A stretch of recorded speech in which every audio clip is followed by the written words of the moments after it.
আপনি বাদ দেন, মুসা আলাইহিস সালাম পর্যন্ত আমার নবীকে তার মতো মনে করে নাই। আপনি কোন পুকুরের মাছ, আপনারটা বাদ দেই।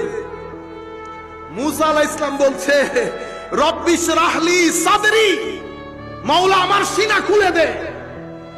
আর আমার নবীর ব্যাপারে আমার আল্লাহ বলছেন আলাম নাশরাহ লাকা সাদরাক, হাবিব আমি কি আপনার সিনা খুলে দেই নাই? মুসা আলাইহিস সালাম বলছে সিনা খুলে দে, আর আমার নবীকে বলা হচ্ছে আপনার সিনা আমি খুলে দেই নাই। আপনারা বুঝতে পেরেছেন? মুসা আগে আগে চলে গেল যে এত তাড়াতাড়ি উম্মত রেখে, ঘটনা কি?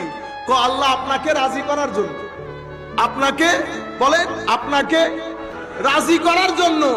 আচ্ছা, তো মুসা আগে আগে কুহে দূরে চলে যায় আল্লাহকে রাজি করার জন্য। আর যখন প্রশ্ন আসে আমার নবীর ব্যাপারে, যে আল্লাহকে কুল কায়নাত রাজি করাতে চায়, সেই আল্লাহ আমার নবীকে রাজি করাতে চায়।